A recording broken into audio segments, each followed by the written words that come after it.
Histoire millénaire des Africains en Asie, du professeur Runoko Rashidi. Chapitre: La présence africaine dans les civilisations asiatiques antiques. Les têtes noires de Sumer. L'antique Sumer, pays biblique de Shinéar, a exercé une influence civilisatrice déterminante sur l'Asie occidentale antique. Florissant au IIIe millénaire avant Jésus-Christ, Sumer donne le ton et trace les principes fondateurs des royaumes et empires amenés à lui succéder. Lorsqu'elle n'est pas identifiée à la Chaldée et à Babylone, elle leur est généralement associée. Sumer s'étendait sur la vallée du Tigre, Euphrate, depuis la base du golfe Persique jusqu'à Akkad, environ 480 km plus au nord. Alors que les nombreuses et importantes réalisations des Sumériens dans le domaine culturel ont été largement popularisées, la question de leur composition ethnique est passée sous silence, voire complètement éludée. Il serait présomptueux d'affirmer que la population de Sumer était homogène ou exclusive d'un type racial en particulier, mais il semble évident que l'éclat de la civilisation sumérienne ne puisse qu'être attribué à l'arrivée de migrants noirs en provenance de la vallée africaine du Nil. Dans leur écrit, les Sumériens se désignent eux-mêmes comme les têtes noires. Ils ne se constitueraient que l'une des nombreuses colonies de Couchites nilotiques implantées en Asie antique. L'étude des données anthropologiques sumériennes le confirme.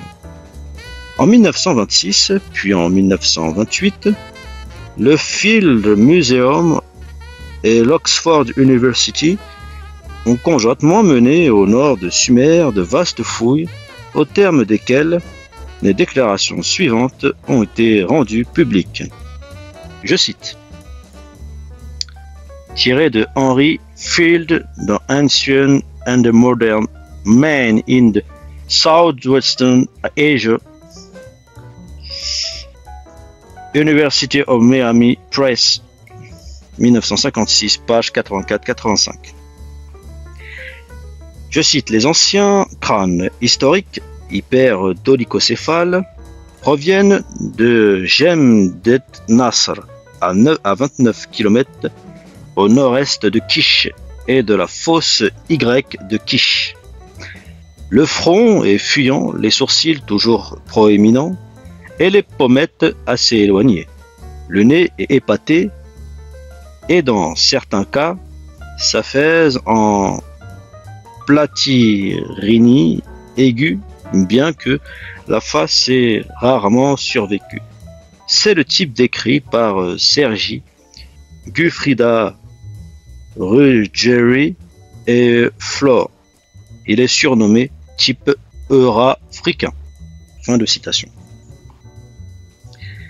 Dans une autre publication sur les fouilles de Kish, Tucker Pennyman établit une liste de 3 groupes distincts de crânes. Je cite.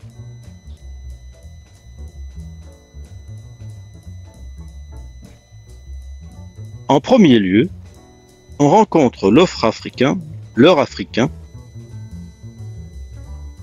dans l'Antiquité. On retrouve ce type en Mésopotamie et en Égypte. Et il pourrait être comparé au crâne de Combe-Capelle. Il est probablement identique à celui des hommes qui vécurent à l'époque paléolithique dans le haut désert à l'ouest du Nil. C'est le type observé sur les statues familières de Ramsès II. Tiré de Antériorité des civilisations nègres, édition Présence africaine du professeur Cheikh Anta Diop. Notons que Diop fournit une illustration de la physionomie commune de la désormais célèbre statue de Ramsès II du musée de Turin dans Watusi, moderne d'Afrique centrale.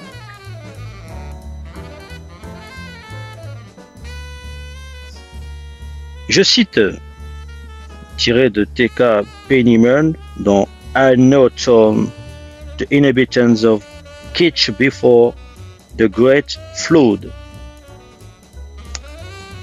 En second lieu, il y a le type méditerranéen dont les variantes se rencontrent depuis Java en passant par l'Inde et la Mésopotamie et jusque sur les deux rives de la Méditerranée.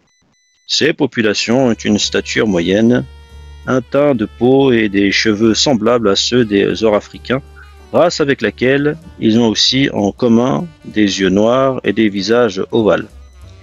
Ils ont de petits crânes dolichocéphales mal comblés, des sourcils peu développés voire absents, des occiput bombés, des orbites habituellement horizontales et elliptiques, des nez épatés, des mâchoires relativement faibles et des corps secs. Dans l'Antiquité, leur répartition était sensiblement semblable à celle de nos jours. Fin de citation. En troisième lieu, il y a le type arménoïde que l'on retrouve sur l'ensemble du plateau et des montagnes eurasiatiques depuis le haut pays persique et l'Asie mineure. Bien que ces deux récits reflètent par leur terminologie la pensée étroite et prédominante de leur époque, mais hélas de la nôtre également, les informations qui en découlent nous fournissent une base solide pour vérifier les traditions historiques et les témoignages oculaires sur la présence noire dans la Sumer antique.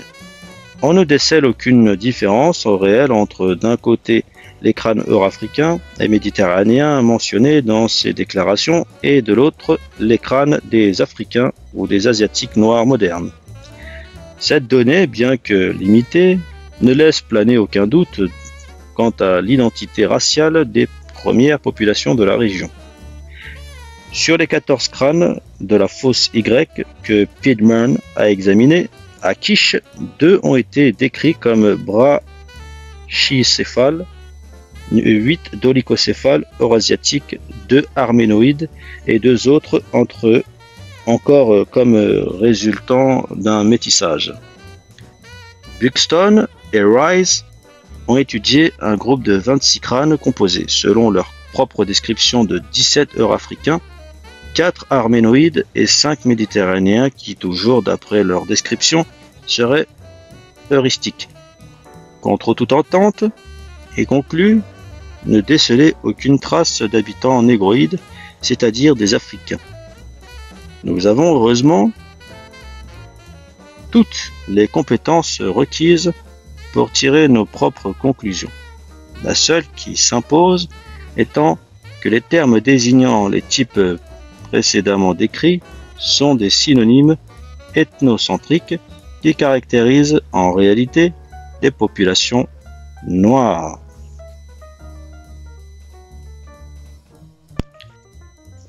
La troisième dynastie d'Ur. Durant la majeure partie de son histoire, Sumer se résuma à un certain nombre de récits de cités-États très indépendantes.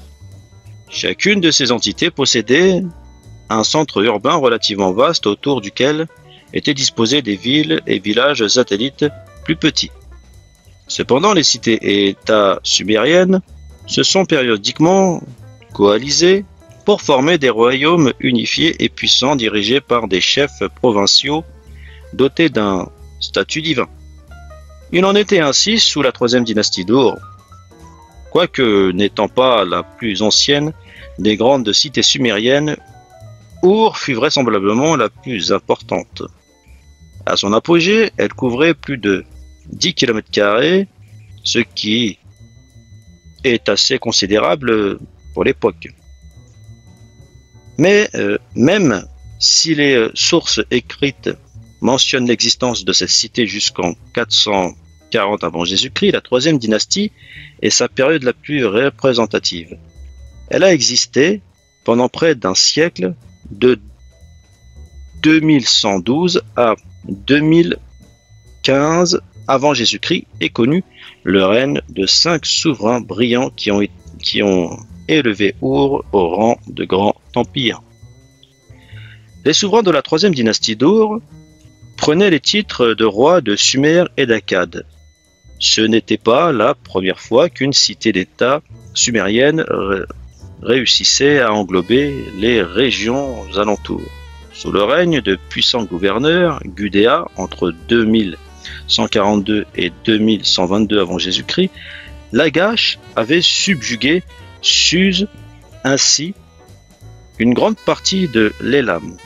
Une série d'inscriptions nous éclaire sur les conquêtes de Gudea, sur son manque de reconnaissance envers un supérieur et sur les Susiens et Élamites venus de Lagash, à Lagash pour l'aider à construire le temple de son dieu. Gudea vénérait le dieu Anu. Ce dernier nom semble être associé aux Noirs anciens où qu'il ait vécu.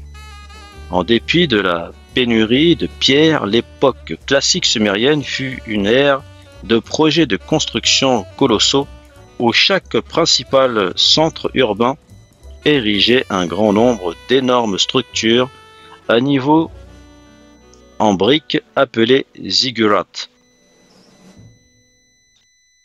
La prospérité de l'empire d'Ur s'accroissait au fur et à mesure de ses conquêtes territoriales.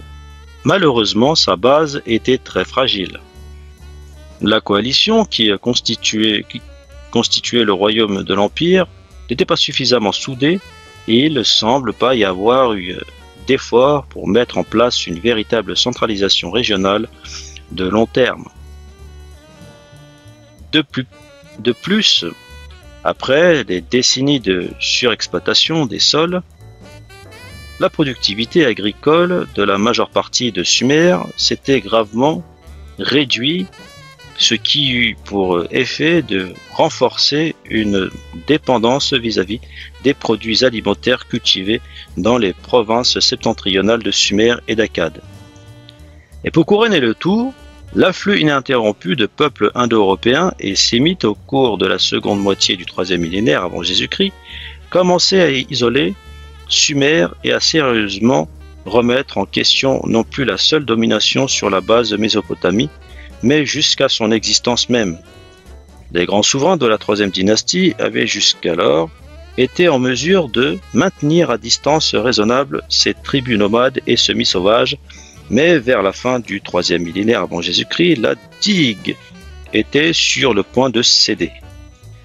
Ce sont les régions productrices de cultures vivrières du nord qui commenceront par susciter la convoitise.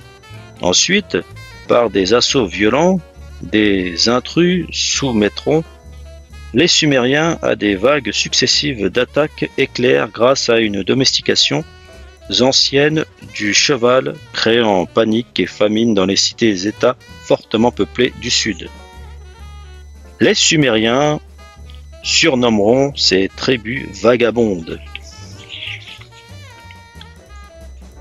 les Martus, qui ne connaissent nulle graine, les Martus, qui ne connaissent ni maison ni ville, les Rustres montagnards, les Martus, qui ne se courbent pas pour cultiver la terre, qui mangent de la viande crue, qui ne possède nulle maison de toute sa vie, qui n'est pas enterré à sa mort. Tiré de Shera dans Sumerian Epics and Myths, Chicago 1934, pour la référence. Est-ce ainsi qu'entrèrent dans l'histoire les Sémites et les Indo-Européens aujourd'hui si puissants? Si tel est le cas, comme tout porte à le croire, ce n'est pas sans une certaine ironie. N'importe lesquels de ces facteurs aurait pu être la cause du déclin de Sumer. Combinés, ils la menèrent à sa perte. L'empire stable en apparence, s'écroula rapidement et les anciens vassaux de Sumer, animés d'un esprit de revanche, se retournèrent contre elle. Notons que le souffle de la mort atteignit les Élamites par l'Orient. Il faut garder en mémoire qu'il y avait divers éléments culturels et raciaux en Suse Élam. Vers le début du second millénaire avant Jésus-Christ, les types non négroïdes devinrent prédominants dans les régions montagneuses d'Iran. Les collines qui ont envahi Sumer et enlevé le dernier roi de la troisième dynastie, les temples pillés de leurs trésors. Dans le même temps, les tribus amorites, menées par le souverain du Mari, occupèrent le pays d'Akkad.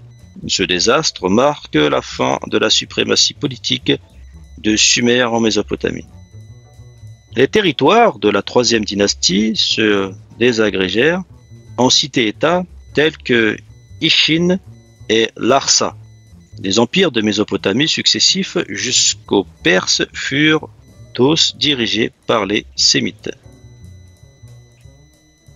Note tirée de William H. McNeill dans The Origins of the Civilization, Oxford University Press, London, 1968, page 67-68.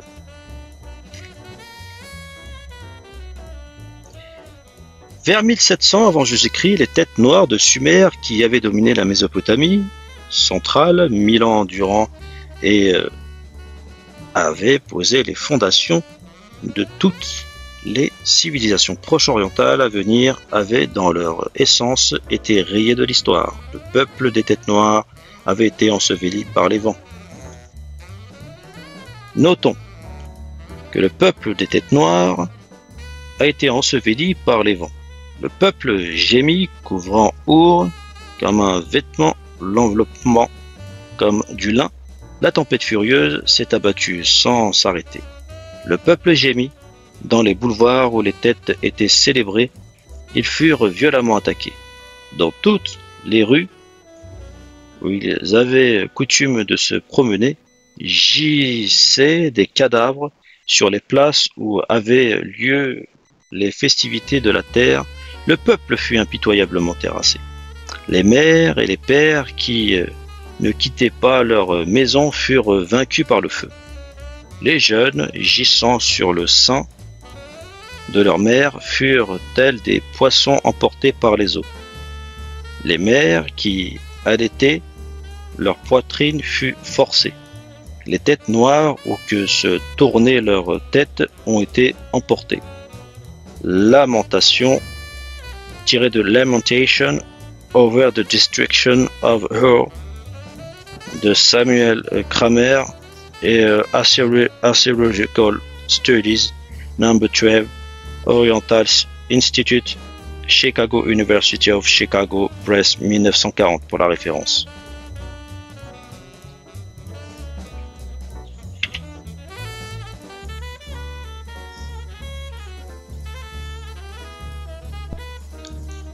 L'élam héroïque.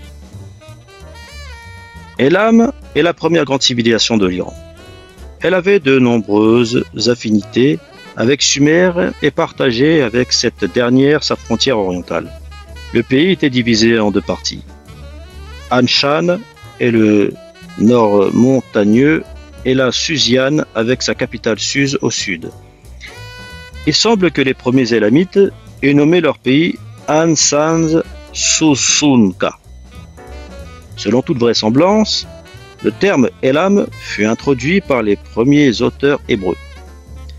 Comme on pouvait le constater, de nombreux chercheurs, dont Elliott Smith, ont démontré les nombreuses similitudes entre les cultures matérielles de l'Élam ancien et celles de la vallée du Nil. Les pointes de flèches, les outils de pierre polie, les éclats obtenus par l'exercice d'une pression, les têtes de massue, l'écriture, la forme des poteries, les vases de pierre, les figurines féminines, les motifs artistiques et les miroirs de métal. Voir J. Elliott Smith dans Human History, New York, Norton, page 365-368.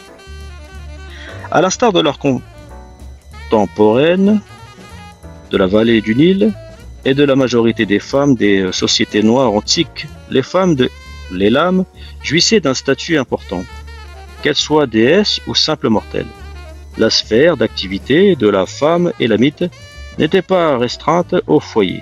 Elle signait des documents, dirigeait d'importantes transactions commerciales, héritait ou léguait des fortunes, engageait des poursuites devant les tribunaux et dirigeait les domestiques.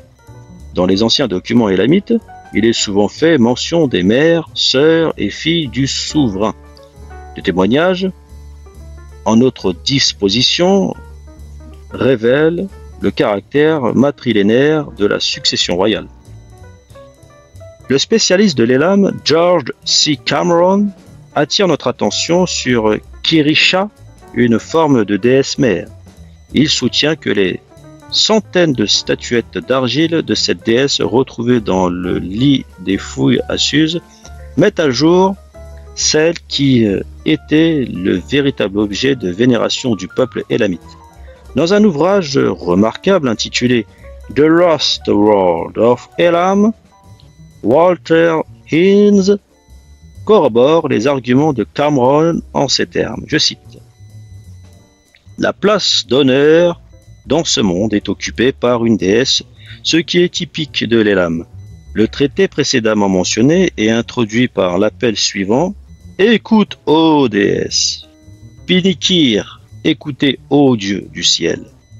De même, à une époque plus récente, les Élam considéraient Pinikir comme la maîtresse du ciel dotée du pouvoir de maudire, et son nom est souvent une composante des noms propres, le fait que le premier rôle ait été donné à une déesse qui se tenait au-dessus et en marge des autres dieux élamites dénote une approche matriarcale chez les fidèles de cette religion durant le 3e millénaire.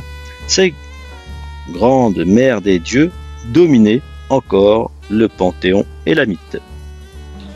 Fin de citation tirée de Walter Hines dans Lost World of Elam, page 42-43. La dernière bataille de l'Élam. Le début du 7e siècle avant Jésus-Christ inaugure le crépuscule de l'Élam. Ce fut une époque marquée par les guerres contre les Assyriens, dont les visées impérialistes couvraient de leur ombre géante l'ensemble de l'Asie occidentale et l'Afrique du Nord. Dans toutes les annales historiques humaines, il est difficile de trouver un peuple dont l'appétit de sang et de carnage puisse rivaliser avec celui des Assyriens. Leur semblant de civisme revient aux têtes noires de Sumer. Leur principale contribution au monde moderne est leur habilité à conserver les textes religieux séculiers de leurs prédécesseurs. L'État assyrien, avec Ninive pour capitale, était une vaste machine militaire. Les Assyriens ont introduit les premières grandes armées équipées d'armes de fer, et contrairement à de nombreuses nations de l'Antiquité, ils ne s'en remettaient pas à des mercenaires étrangers dont la royauté pouvait à tout moment se retourner contre eux. Le plus gros de l'armée assyrienne était composé d'archers, d'hommes puissamment armés, de lances et de boucliers de cavaliers et de chars de guerre. Ces armées étaient bien entraînées, incontestablement brutales et impitoyables. En outre, elles avaient recours à des béliers et à de redoutables machines de siège. Les Assyriens ont élevé l'art de la guerre au rang des sciences exactes. Ils ne se contentaient pas de conquérir les peuples, il leur fallait complètement les détruire. Autour des ruines fumantes des villes dévastées s'attiraient des rangées de grands pieux sur lesquels étaient empalés les corps écorchés vifs des dirigeants des communautés vaincues. il y avait disséminé dans les alentours d'énormes monticules de morts et de mourants atrocement mutilés.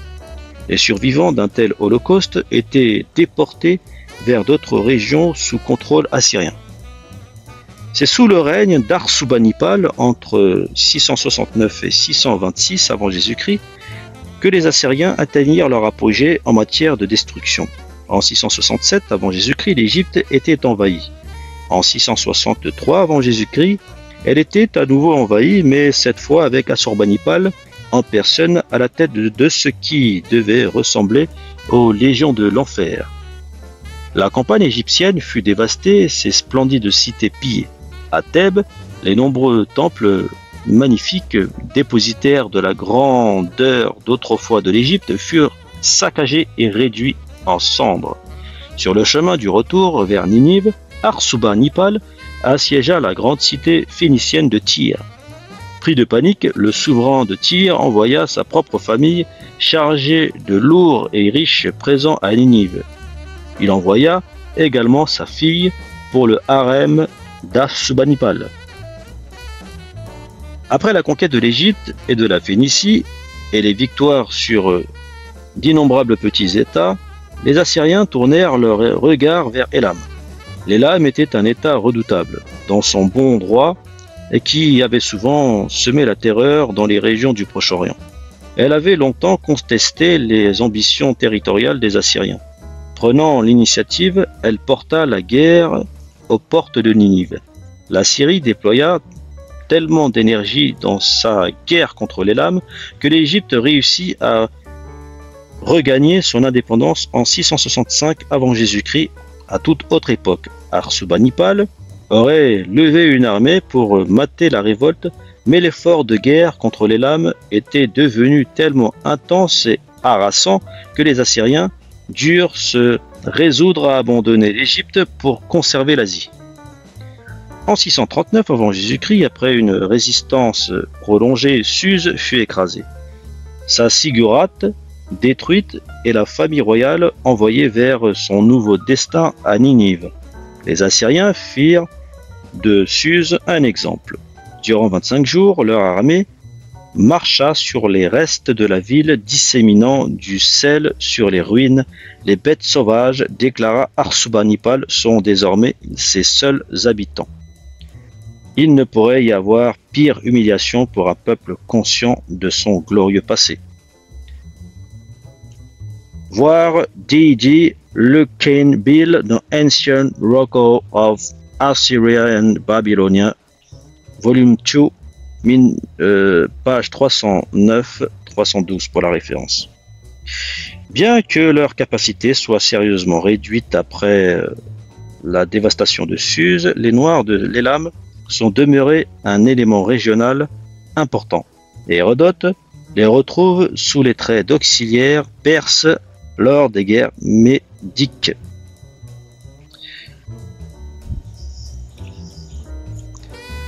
À cette même époque, le Baluchistan méridional, l'extrémité orientale de l'Iran et le Pakistan occidental formaient un tout appelé Gédrossi, le pays des Noirs. Cyrus, le souverain perse, établit sa capitale d'hiver dans une Suse reconstruite.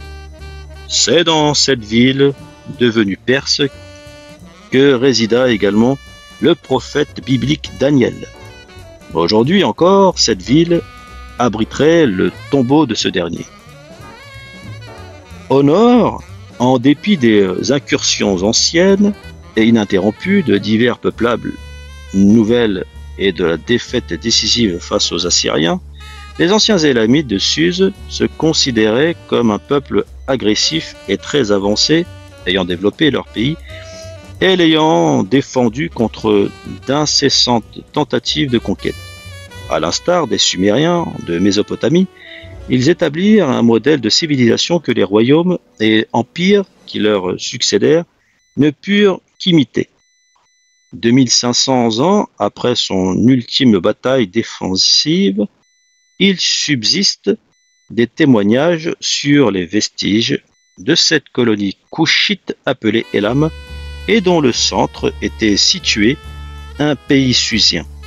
Dans son livre History of Persia, Percy Six déclare, je cite, « Il y a plusieurs années, au cours de mes voyages, je fus frappé par les populations extrêmement noires du Paskakird et du Charad, région reculée et montagneuse située le long du Baluchistan perse. La région à cette énigme réside peut-être dans le fait que tout le pays était originalement peuplé de nègres. Les Grecs, Anariakoi ou Noariens, qui ont vraisemblablement migré vers l'Inde, le long des côtes septentrionales du Golfe Persique, et dont les descendants auraient survécu dans ces régions reculées.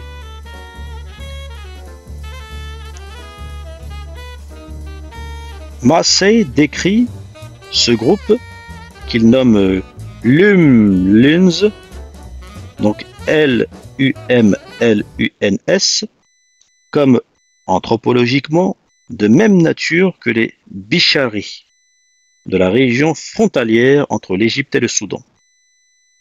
Selon George Wilson, aujourd'hui encore, l'ancienne Susanie est appelée Khuzistan, le pays de Kuz ou des Koushites.